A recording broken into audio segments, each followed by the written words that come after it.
Hi there, welcome back to Scribbles and Ink Stains. My name is Mary, and today I want to share with you some stationery faves. I've already done one video in this series, and there's a little bit of homemade, there's a small haul from Yoseka Stationery, and I made homemade boba coffee for the first time, and I'm really feeling the vibe, the stationery vibe. But I'll use this as my menu as we unbox and as I swatch some of the inks and play with some of the stamps that were in this haul. Let's begin. There will be timestamps below if you'd like to check that description below or scrub over the playhead, and you'll be able to jump around in the video. Let's zip through the cute packaging. There's always something to save. In this case, I saved the washi tape and the stamp on the bag for my journaling pleasure. I love how Yoseka always includes a postcard with your orders that you can use in your journaling. On one side, it's New Faces of Yoseka. Really gives the business a family feel. And on the other, it's a personalized thank you for your order signed off by the person who did the packing.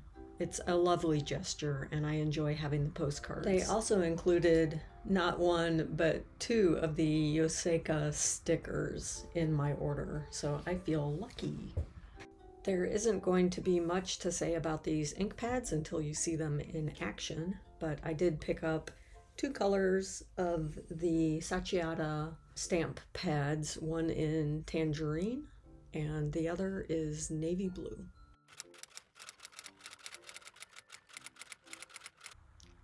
So I do have quite a few of the clear stamps from Everyday Explorers, but those are kind of based on words and phrases and themes, and I really don't have anything in terms of hard rubber stamps in my stash, just a couple, maybe one or two.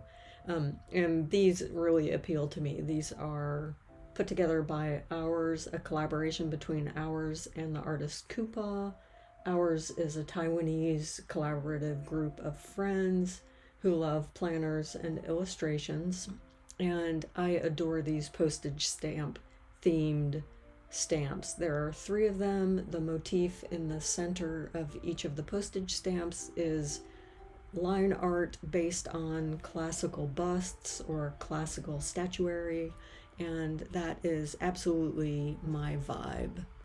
That notebook off to the left is so I can clean the stamp by stamping it repeatedly after I do my regular impressions on brown paper. So here I'm dipping into the tangerine, and I'm just going to print on the back of this packaging. Let's see how it prints. Not bad for a first impression. I'm pretty happy with the color. Obviously it's on a brown bag, so it's not going to be as vibrant as it will be on white. And let's see what all three stamps look like impressed on this brown paper bag. Yes, I'm really happy with this purchase. And finally, before I clean off these stamps, I want to see how both the ink and the stamps work on my Tomoe River paper in my Hobonichi planners. This here is my weeks, and I'm really curious if I get bleed through with this oil-based ink. On the Tomoe River paper, there is ghosting, but no bleed through from these ink pads.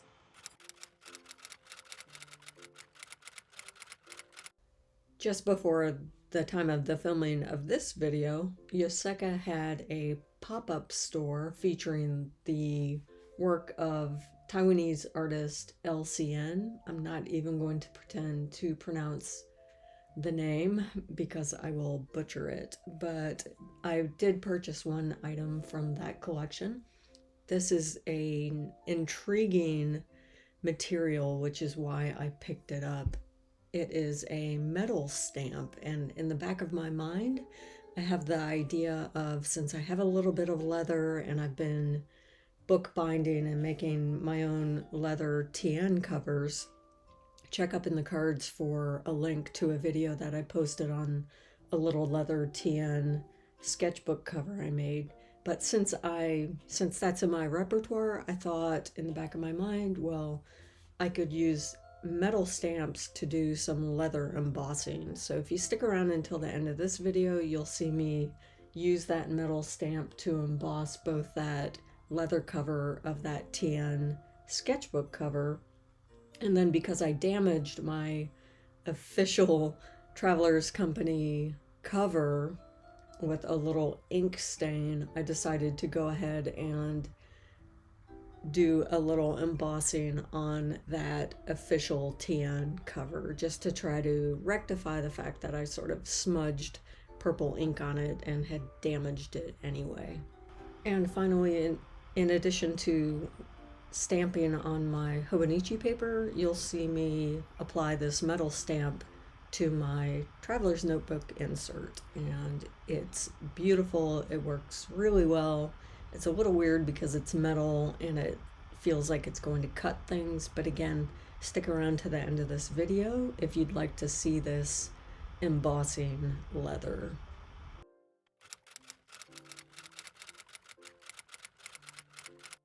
Now, this is something that really excites me. This is the Dominant Industry ink that I purchased in the color Winterwood number 110. Comes with beautiful packaging. I think this is just about the sexiest ink bottle that I've ever seen. It gives the Iroshizuku a run for its money. It is not at all wobbly. I'm going to swatch it in my little Traveler's Notebook passport size on a scrap of Tomoe River paper, which I've pasted over on the left-hand side of this page, and on the MD paper that the insert came with. As I swatch it, it has, on the Tomoe River paper, it has a brown-black vibe. It is, I would say, dark chocolate brown with a deep gray-black shade. Over on the MD paper, it has more of a chocolate brown with purpley gray shading.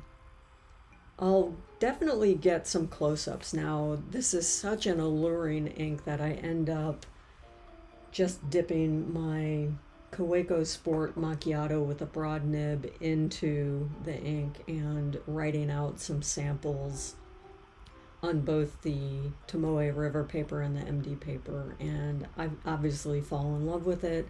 I end up filling my Kaweco Sport broad nib with this ink, and probably one of the next two videos that I'll post, one of them will be a preview of some of the drawings and illustrations that I'm doing with ink wash. And here at the end of this swatch, you'll see me zoom in real close to a little floral study that I did with this Kaweco pen and a brush pen loaded just with water. I love the effects I can get, and I'm super excited to share that video with you.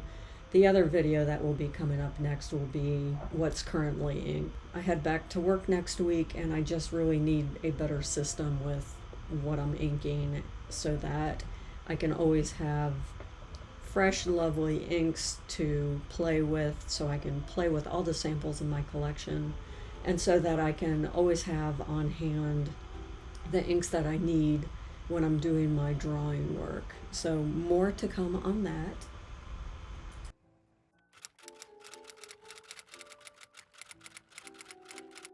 And the last thing in my haul is Lennon Toolbar's 2022 Summer Limited Edition in the colorway Pitzion, which translates to Pen Fairy.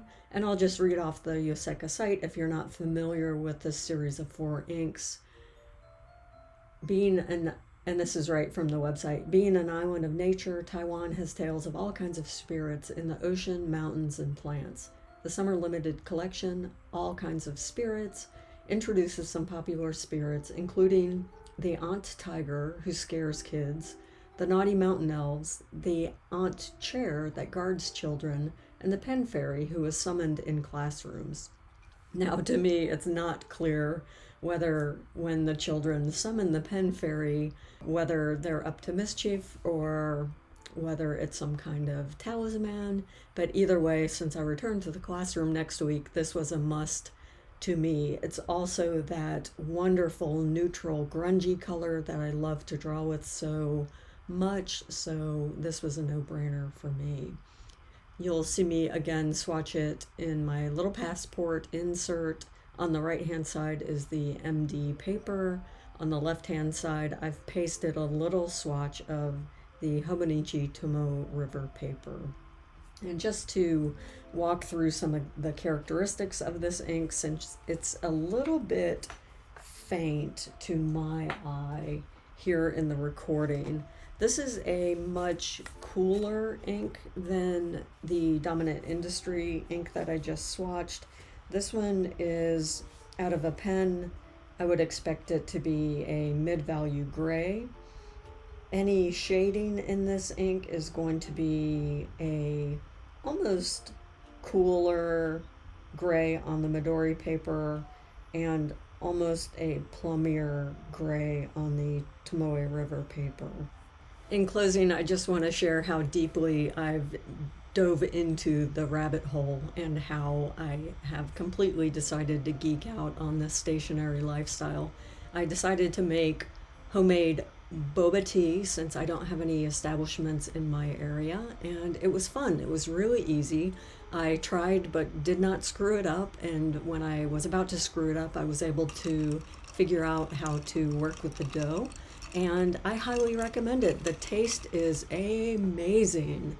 I made a coffee boba and a matcha milk tea boba, and when you make the boba balls yourself, they are absolutely tender and pillowy and scrumptious. And again, check the video description below if you're interested to see who I used to guide me on my tutorial. Thank you so much for joining me. I hope you have a wonderful week full of this kind of stationery discovery, and I will catch you in my next video. Thanks. Ciao.